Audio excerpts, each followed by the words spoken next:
In today's video, I want to talk to you about how you can actually achieve the number of goals you desire for 2025 by applying 6 pretty easy, evidence-based things I have learned along the way. Now, before we dive into that, I want to clarify something really quickly. It's not that going through life one project at a time is bad. There are really successful people who do just that. What I'm saying is that if you're constantly starting many projects at the same time and you're not able to see the desired results, then there's probably something wrong with what you do or your process. And you're actually doing yourself a disservice by continuing with the same protocol over and over and over. And the reason for that is because starting new projects all the time can become a form of procrastination and avoidance. There are easy to understand reasons that explain why 99% of these problems arise, and there are also simple fixes you can apply for each of them. Call them hacks or call them habits. They don't take very long, but they will massively boost your odds of actually achieving multiple goals at the same time. And so, if you're already doing all of those 6 things,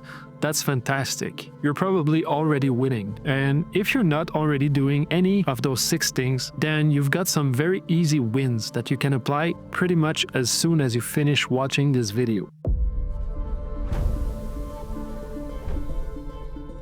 When it comes to managing multiple goals, there are 3 things that can really hinder your progress. The first one is inconsistency, or when you take unexpected and undesired pauses through your process. The second one is imbalance, or when you notice that one project advances pretty quickly while all the other ones lag behind. And finally, the last one is burnout, where you're just not able to find the strength to work on your goals anymore. But let's start with the first one, inconsistency. When we go towards the path of inconsistency, there are a few things to keep in mind. The first one is having a hard time with habit formation. When you start out a new project, it's a new way of living. If you have not really tried the project before, it's a first time for you. So when you go into habit formation, it may take a little bit more time to get your habit to stick. Think about when you start a new workout routine. The first few weeks are always the hardest, right? Well, an effective way to form new habits around new desired goals or projects is by using a concept that is called habit stacking. This is a concept you can learn by reading Atomic Habits by James Clear, but you don't really have to read the book. Well, you don't have to, because in this video I'm going to share with you this concept and you're going to know exactly what you can do to use habit stacking to your favor. A good way to get into habit stacking is to simply use the if-then function. Basically, it's to see your whole day as a programming code. And how you do that is you start every day when you wake up. Think about the first function you go through every day. It often looks like this. If I wake up, then I instinctively reach my phone to check notifications, emails, or the latest YouTube videos. Basically, if wake up, then check cell phone. You create this schedule of some sort with yourself with the if-then functions. If you wake up, instead of watching your cell phone, maybe you can change that to brush your teeth. If you brush your teeth, then prepare a healthy breakfast, etc. Trust me on this one. Try this one out tomorrow morning if you're not able to find consistency, and I can almost guarantee you drastic changes. Think about one simple if-then habit stack you can implement right away, and please let me know in the comments what you came up with.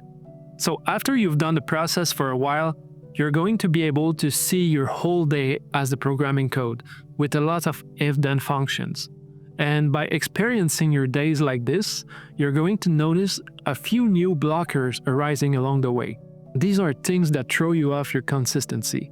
These blockers can be anything from a lack of motivation to unexpected emotional imbalances. So by just doing the if-then function, you will notice that you gain a lot of clarity about what's happening during your day and what's blocking you. And this is really powerful, and it's kind of a side benefit of implementing the if-then function. But well, let's get back into it. So this function is a way to fix inconsistency, but a second way would be with goal commitment. When you have a weak goal commitment, often it means that you're simply not motivated enough.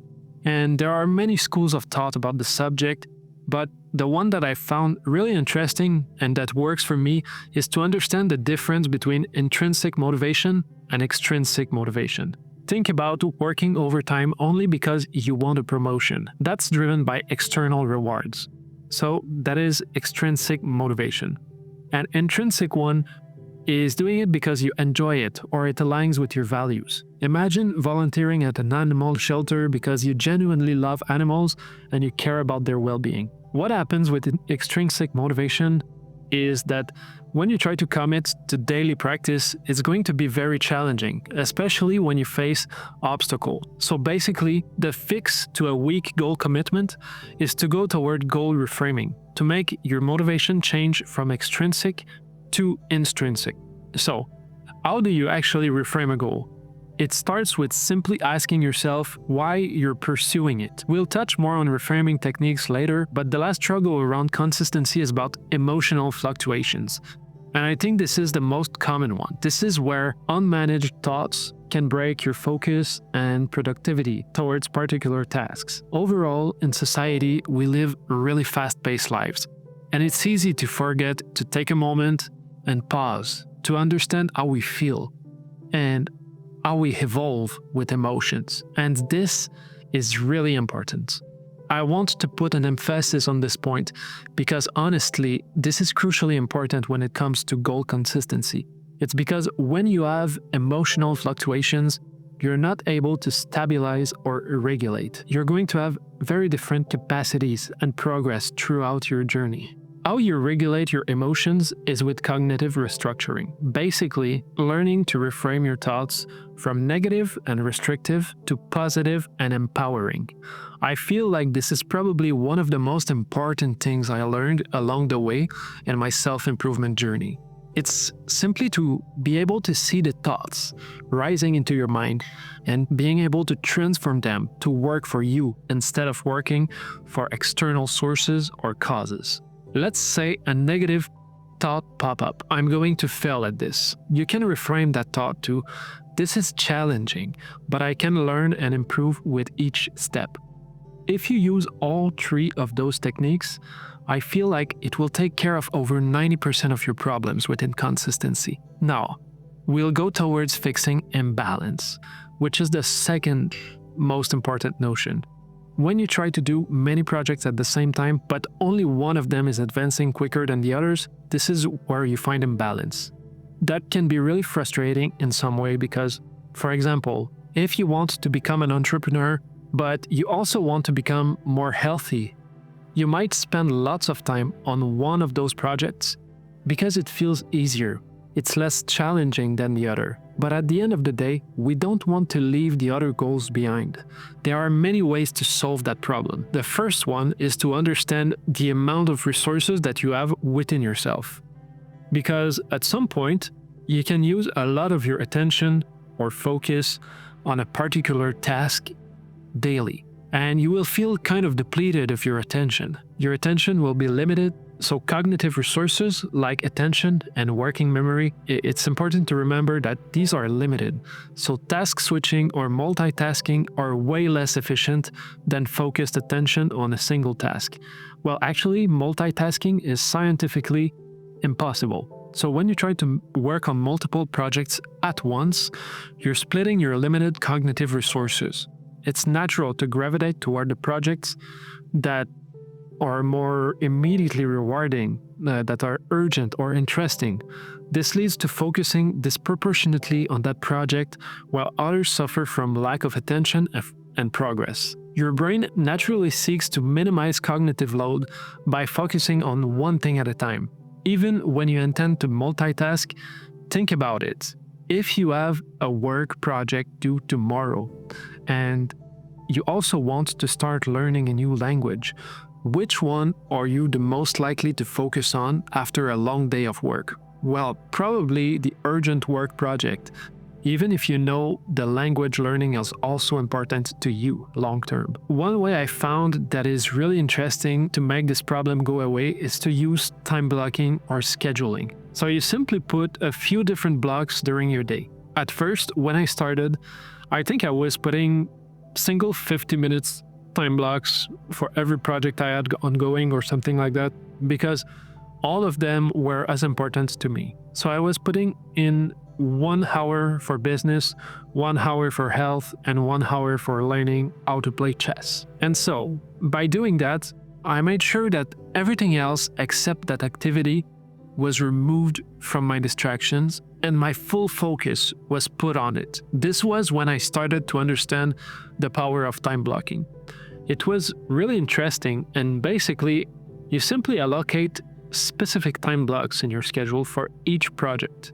But also, what's really important is that you need to treat these as appointments with yourself, as non-negotiable.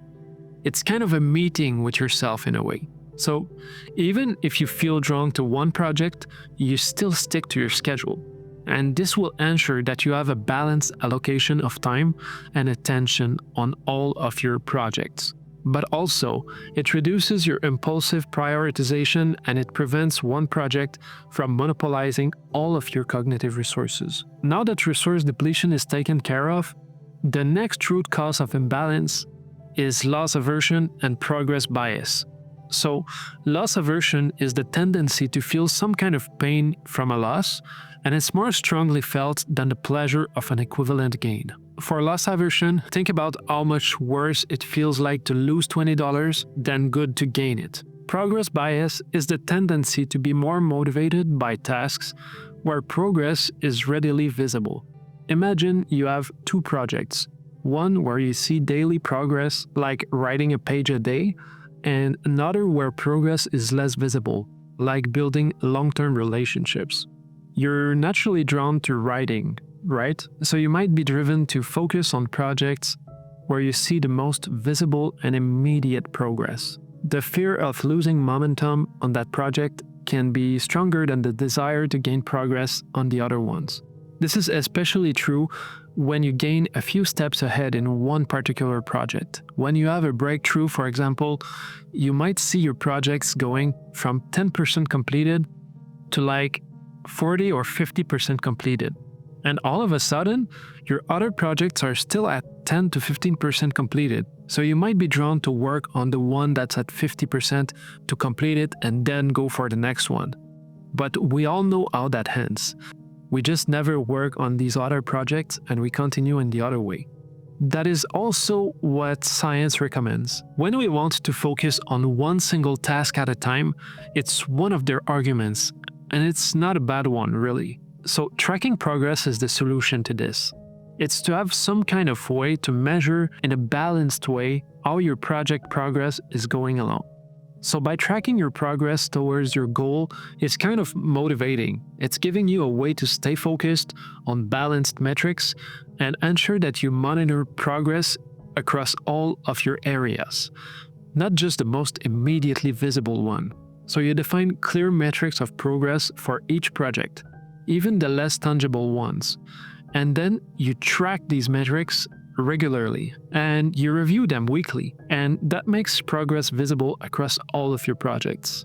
So that really takes care of loss aversion and progress bias. And now the last thing I want to talk regarding unbalance is often overlooked. It's called emotional attachment. As you can understand, us humans can become emotionally attached to projects, especially those that are personally meaningful to us. Identification with a project can make it feel like an extension of yourself, and so you might become emotionally invested in one particular project. Perhaps it's your passion project, aligning strongly with your identity or feels more important to your self-esteem. And what happens is this emotional attachment can lead you to prioritize it above all else. It even happens if rationally a more balanced approach would be needed. And as you can understand, it's not bad to do one thing at a time. It's really a choice. I personally like to work on multiple projects at the same time, and that makes me more flexible in life overall. But also, it makes me less one-dimensionally productive. So how I was able to really take care of my emotional attachment to some projects is to do some kind of project review, and rebalance. So by doing regular reviews, you're essentially using your metacognition or your ability to think to self-correct and make strategic adjustments. You evaluate if your time and your energy allocation are balanced, and you also need to be willing to reprioritize or reallocate resources as needed based on your overall goals and progress. A great example, you can simply ask yourself, am I giving enough attention to all my important projects? And then go one by one and allocate the time needed for each. Now, we arrive at the next major obstacle to managing multiple goals: burnout. One of the biggest culprits behind burnout is simply overload, or having too much on your plate for too long. Doing so can take a huge toll on both your mind and your body. Eventually, it will lead to burnout and even depression. And what happens with overloading is that you literally don't have enough energy. So what you want to do is simply add recovery sessions for yourself. In my own life, when I want to recover, I need to do something that is not too brain intensive. For example, if I have a really big day at work or working on my YouTube project, I tend to do anything that is not on a screen. So I ditch the cell phone, the computer, the tablet, and even the TV. So instead, I can read a book, I can play a musical instrument or board games, I can go and write a little bit, I can take a walk. These are really great things anyone can do to recover from a really busy day in front of screens. And I think a lot of people are trying to recover by watching the TV, browsing the internet, or chatting with ChatGPT, watching YouTube videos or listening to podcasts, but these are not really activities that make you recover. You want to really disconnect in a way from the rest of the world. The second thing that can really get you to burnout that I saw in science is to have unrealistic expectations. What science says is that you try to set smart goals, and I want to emphasize the time-bound aspect, because it's not really explained that well when you do a surface research on the subject. And I think it's really the T in SMART that's the most important, at least in my experience. As human beings, we are very optimistic most of the time. And we evaluate the time that's needed for a task very poorly when we don't have much experience with it. So what I liked to do at the start was to say that I needed about 3 times the amount of time I thought it would take me to do one project. So a very basic example is if I wanted to make dinner, I would tell myself, okay, I need to allocate about 30 minutes. I want to make dinner in 30 minutes, and that's my goal. So what I did is I took dinner and made it 3 times longer, or 1 hour and a half, and what it gave me time for is preparation, then the actual cooking, and then cleaning the kitchen and storing food to eat later or to freeze in the cooler for even later this week or this month. So I think you can understand that it doesn't really take 30 minutes to do a dinner, except if you've done it over and over and you're really quick at doing it. Or you do something very not elaborate. The same thing applies to pretty much any complex goals that you have. That's one thing to keep in mind, especially if you feel a lot of burnout. And if you feel like you have moments where you just stop because you don't have enough strength or mental energy. So if you actually use these 6 easily usable things, which I hope you do, because they are science-based and they absolutely work, there is still one mistake that you might still find yourself running into, which is not having a clear enough life philosophy. And here, I want to link you to that video which goes over my process of how I suggest you start building your own life philosophy, like the big thinkers of our society. It makes a really strong case for putting the efforts where you want to be sending them. So if you haven't clarified your own life philosophy yet, check out that video over there where I summarized my key learnings on the topic, and I hope you find all that very useful and interesting. Thank you very much for watching, and I'll see you in the next one. Bye.